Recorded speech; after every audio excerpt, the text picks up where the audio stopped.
పిలిచారా సార్? లేదే. Okay sir. ఎలాగో వచ్చావు కదా, బాటిల్ ఓపెన్ చేయి. భలే తీసావే. మందు బాగా అలవాట? అయ్యో అదేం లేదండి, అప్పుడప్పుడు డిగ్రీలో ఫెయిల్ అయ్యాననే బాధలో తాగుతుంటాను. అదేంటో సార్ ఈ మధ్య నా బాధ రోజు వచ్చేస్తుంది.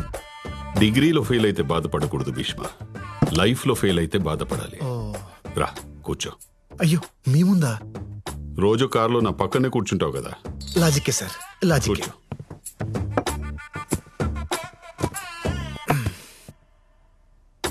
పెగ్గే, నాది చాలా discipline lifestyle Bheeshma. Morning 2 eggs, evening 2 pegs, night 2 legs. Sir chicken legs అన్నానయ్యా, ప్రోటీన్స్. Okay okay sir. నువ్వే వద్దులేండి సార్, నేను మందు తాగితే నాకు మీమ్స్ వస్తాయి. అవునా? వేసి చెప్పు.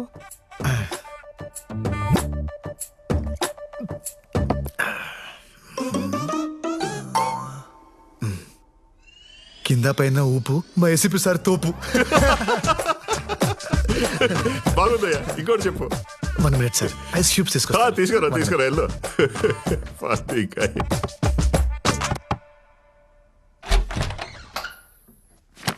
చైత్ర గారు, నాన్నగారు ఐస్ క్యూబ్స్ అడిగారండి. ఎక్కడున్నాయి? నా జేబులో ఉన్నాయి, దా తీసుకో. జేబు? ఏ జేబు? రే, ఐస్ క్యూబ్స్ ఎక్కడ ఉంటారా? ఫ్రిడ్జ్ లో కదా, వెళ్ళు.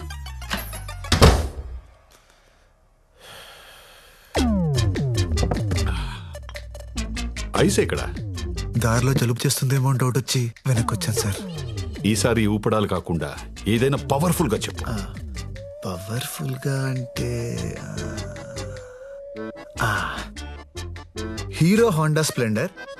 ఏంటే హీరో హోండా స్ప్లెండర్, మా ACP sir thunder. Super timing sir. మందు తాగేటప్పుడు ఇలాంటి ఎంటర్టైన్మెంట్ మిస్ అయ్యాను రా. ఇంకా చెప్పు. 1 minute సార్, సోడా తీసుకొస్తాను. తీసుకో సార్. చెప్పు. చిప్స్ తీసుకో. Thunder sir. పికిల్. నువ్వు వెళ్ళడానికి డిసైడ్ అయ్యావు కదా, దొంగ. హలో. ఓకే. మరేమో ఏంటి, నాన్నగారు మందులోకి పికిల్ కావాలన్నారు. ఎక్కడా అని.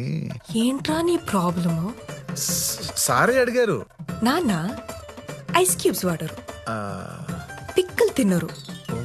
ఇంకొకసారి ఆయన పేరు చెప్పి డిస్టర్బ్ చేస్తే గన్ నోట్లో పెట్టి కాల్ చేస్తా. నీ లవ్ స్టోరీ ఎంతవరకు వచ్చిందిరా? ఖచ్చితంగా ఒకే పోతుందన్న, కానీ పాపం ఆ జేపీ అంకుల్ పరిస్థితి తలుచుకుంటేనే జాలేస్తుంది. జేపీయా? వాడికేమైంది? నన్ను ఏసీపీ దగ్గర జాయిన్ చేశాడు కదా, ఆయన కూతురే నాన్న ఈ అమ్మాయి. నైస్.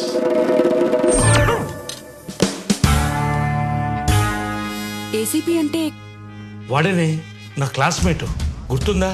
చిన్నప్పుడు వీడు వాళ్ళ అమ్మాయిని ముట్టుకున్నాడని గొడవపడి అంత రచ్చ చేశాడు, కొట్టుకు సచ్చాం. ఇప్పుడు ఈ విషయం తెలిస్తే ఏమవుతుందో అని భయంగా ఉంది.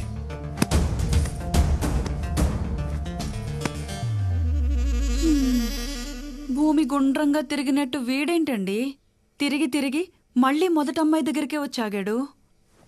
అసలు వీడిని అనాలే, వద్దు అంటుంటే తీసుకెళ్ళి ఆ దేవాగడి దగ్గర పెట్టాడు. ఒరేయ్, కూల్గా ఏం జరిగిందో చెప్పరా. వీడు దేవాగడి కూతుర్ని లవ్ చేస్తున్నాడు రా.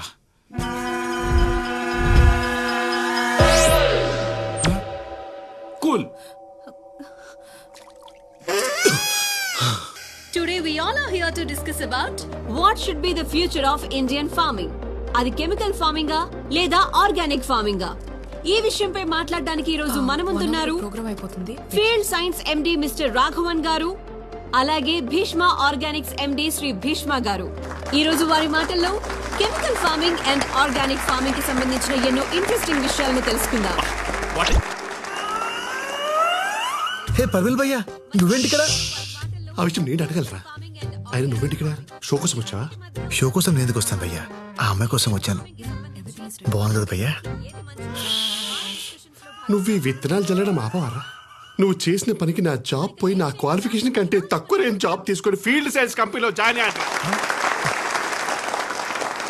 ఏం పంట వేసావు పెద్దనా? మిర్చి వేశానయ్యా. ఎరువులు వేసావా లేక దేవుడి మీద భారం వేసావా? మీ కంపెనీ ఎరువే వాడానయ్యా. చేతి నిండా పంట వచ్చింది. చాలా సంతోషం అయ్యా. మనం ఏం చేసినా రైతుల సంతోషం గురించే కదా భీష్మ గారు. ఇంతకంటే ఏం కావాలి? సంతోషం అంటే మనం కట్టుకునే బట్టల్లోనో నోట్ల కట్టల్లోనో ఉండదు. సంతోషం అంటే ఆరోగ్యం. సంతోషం అంటే మన తరాల్ని చూడడం. ఎంతకాలం మొక్కలకి మందు కొట్టి ఆరోగ్యాన్ని తాకట్టు పెట్టి ప్రకృతిని నాశనం చేస్తాం. మీరు మంచి మాటకారి సార్. ఇలాంటి మాటలు చెప్పే కదా కొన్ని వేల మంది రైతుల్ని మార్చేశారు. ఇప్పటికే జాంబియా, ఇథియోపియా లాంటి 10 దేశాలు ఆకలి చావులు చేస్తున్నాయి. అక్కడ స్విగ్గీ లేదా? డబ్బులు లేవు. పెరుగుతున్న జనాభా ప్రకారం 2050కి దేశంలో పండించే పంట కేవలం 40% ప్రజలకే కడుపు నింపగలదు. దీన్ని తట్టుకోవాలంటే కొత్త జెనెటిక్ చేంజెస్ రావాలి. అడ్వాన్స్ కెమికల్స్ రైతులకి అందుబాటులోకి రావాలి. ఇవి పట్టించుకోకుండా ఆర్గానిక్, ఆనందం అంటూ ఈ చందమామ కథలు చెప్తారేంటి సార్? ఆర్గానిక్ ఫార్మింగ్ అనేది పాత పద్ధతి, మీకులా పాత పద్ధతి. అసలు sir sir sir sir sir మీరు మీ కంపెనీ వాళ్ళు తప్ప, నేను చెప్పిన తప్పని ఇక్కడున్న ఒక్కళ్ళని మాట్లాడమనండి. మీ ఆర్గానిక్ ఫార్మింగ్ గురించి అందరికీ తెలుసని నమ్ముతా.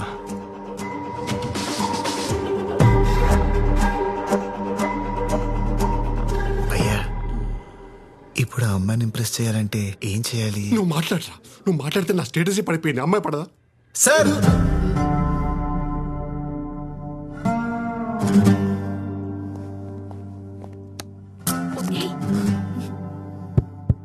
Check check. ఏంటి ఇప్పుడు పాట పాడతాడా? మీరు చెప్పింది కరెక్టే సార్. బయట వరకు ఆర్గానిక్ ఫార్మింగ్ గురించి పెద్దగా తెలియదు. జాంబియా, ఇథియోపియా లాంటి దేశాల్లో ఆకలి చావులతో చేస్తున్నారనే విషయం కూడా చాలా మందికి తెలియదు సార్. సార్, మీరు కెమికల్స్ ద్వారా ప్రొడక్షన్ పెంచాలని చూస్తున్నారు కదా, మరి మీరెందుకు ఆ దేశాల్లో కంపెనీని స్టార్ట్ చేయలేదు? ఆకలి చావులు ఉండే వాళ్ళని కాపాడుండేవాళ్ళు కదా.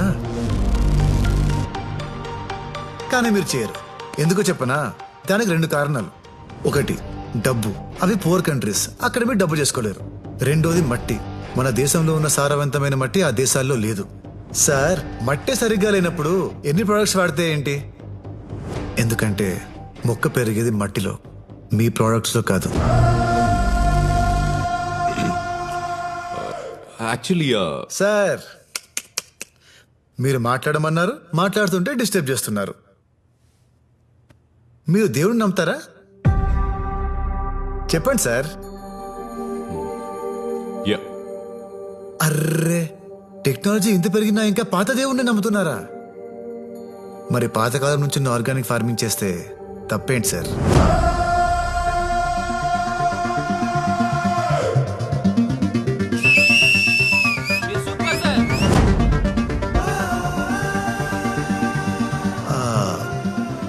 మన వేదాల్లో, మనుస్మృతి లాంటి గ్రంథాల్లో బీడు భూమిని కూడా బంగారంలా మార్చగల ఆర్గానిక్ ఫార్మింగ్ గురించి అప్పుడే రాశారు. Yeah, it's true.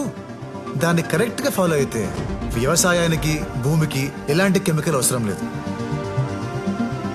ప్రకృతికి మనిషి అవసరం లేదు. కానీ ప్రకృతిలో ఉన్న ప్రతి అణువు మనిషికి చాలా అవసరం. దయచేసి మీ కెమికల్స్ వాటిని నాశనం చేయకండి. From here and there, my friend MSc agriculture gold medalist mister Parimal భయ్య గారు కంటిన్యూ చేస్తారు. Thank you.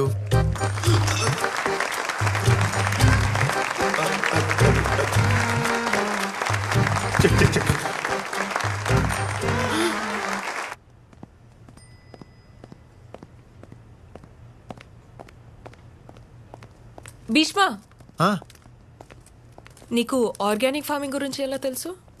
ఆ రోజు మీరు బుక్స్ ఇచ్చారు కదా, సో చదివేశాను. అన్ని బుక్స్ చదివావా? దేనికి? అంటే మీకు ఆ సబ్జెక్ట్ ఇష్టమని.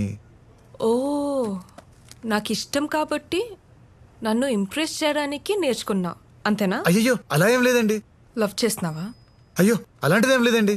ఏదో సబ్జెక్ట్ మీకు ఇష్టమని నేనేదో. సర్లేండి, నేను కిందుంటాను, మీరు వచ్చేయండి. I love you.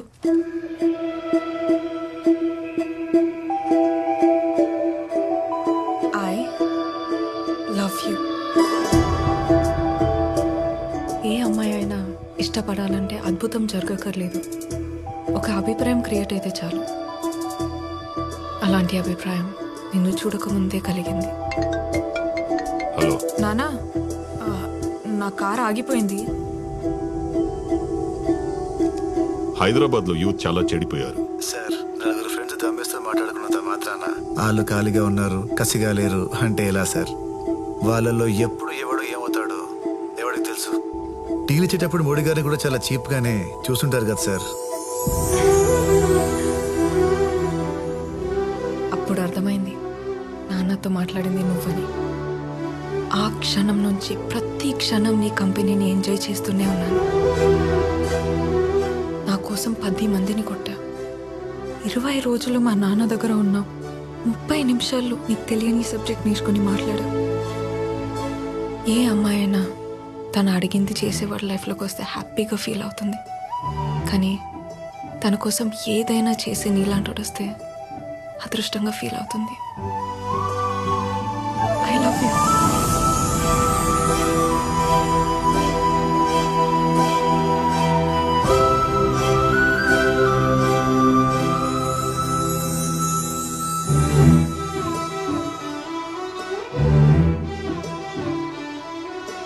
వదలవా? లైఫ్ లాంగ్ వదలను.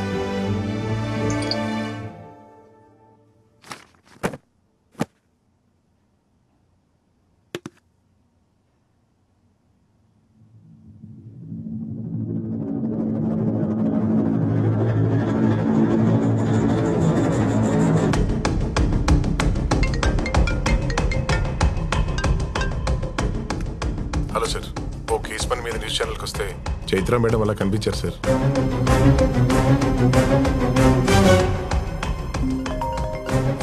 నేను ఫోన్ చేస్తానండి. అమ్మో, నేను ఎత్తాను.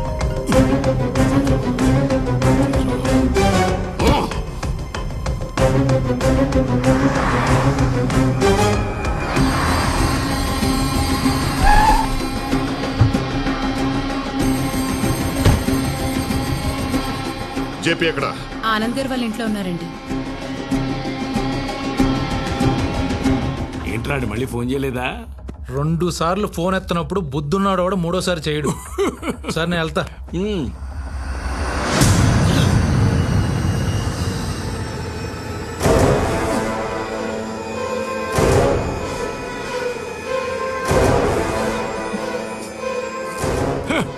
ఏమిట్రా అక్కడే ఆగిపోయావు?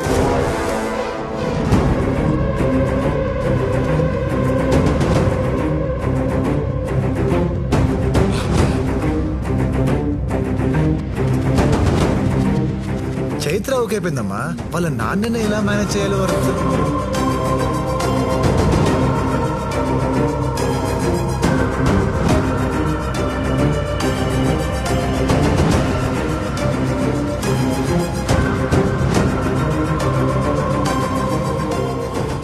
చిన్నప్పుడు నా కూతురు జోలికొస్తే తిట్టానని పగపట్టి నీ కొడుకుని నా కూతురు మీదకి పంపావా? ఇదంతా నువ్వు ఎగ్జిక్యూట్ చేస్తున్నావా చెప్పి? అది కదా నా మాట. వాడి మొహం చూస్తేనే నాకు నచ్చదు. అలాంటిది వాడి కొడుకుని నా అల్లుడుగా చేసుకుంటానని ఎలా అనుకున్నావు? సార్, చిన్నప్పుడు ఏం జరిగిందో నాకు గుర్తులేదు, కానీ చైత్ర అంటే నిజంగా నాకు చాలా ఇష్టం సార్. ఏంటో ఏంటో చాలా ఇష్టం. నువ్వేంటి, నీ బతుకేంటి? ఆనందం అంటే నచ్చినట్టుండడం అని, ఏది సాధించకుండా ఖాళీగా మిగిలిపోయిన వేస్ట్ రా వీడు. వీడి కడుపున పుట్టిన వేస్ట్ వి నువ్వు. రే, ఏంట్రా చూపు? నా కూతురు కావాల్సి వచ్చిందా? తన రేంజ్ ఏంటో తెలుసారా నీకు? ఏసీపీ కూతురు అయింది కూడా ఏ రికమెండేషన్ లేకుండా భీష్మ ఆర్గానిక్స్ కంపెనీలో టాప్ పొజిషన్లో ఉంది. She is an independent women. నువ్వు డిగ్రీ కూడా పాస్ అవ్వని బొరంబోకు. అది పని చేసే కంపెనీలో వాచ్మెన్ గా కూడా పనికి రావు నువ్వు. నీకెందుకు రావు? అబ్బో, ఏమన్నావు? వాడు వాచ్మ్యాన్ గా పనికిరాడా? వాచ్మ్యాన్ గా పనిచేయాల్సిన కర్మ వాడికేంట్రా? ఆ కంపెనీ వారసుడే వాడైతే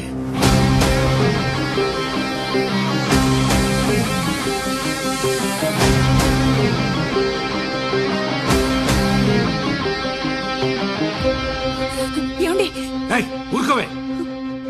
వాడికి మాట్లాడకుండా పెంచుతానని పెద్ద ఆయనకి మాట ఇచ్చాను. ఈ రోజు ఎవడో వచ్చి ఏదేదో మాట్లాడుతుంటే నేను ఊరుకోలేను. ఏంటి వాడి బతుకెంత?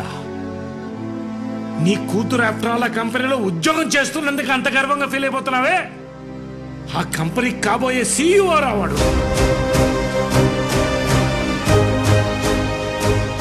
Bhishma organic company chairman Bheeshma గారి ఒక్క మనవడు.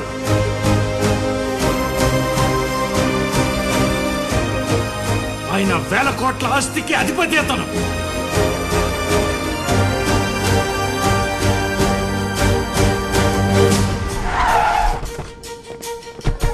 సార్, అంత పెద్ద కంపెనీకి కాబోయే సీఈఓ మీరు ఎలా ఫీల్ అవుతున్నారు సార్?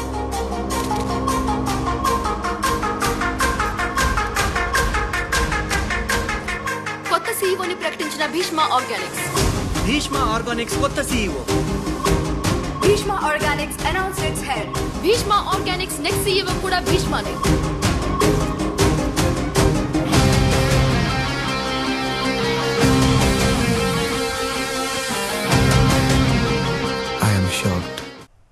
ఈ భీష్మనే ఆ భీష్మకి నిజమైన వారసుడా?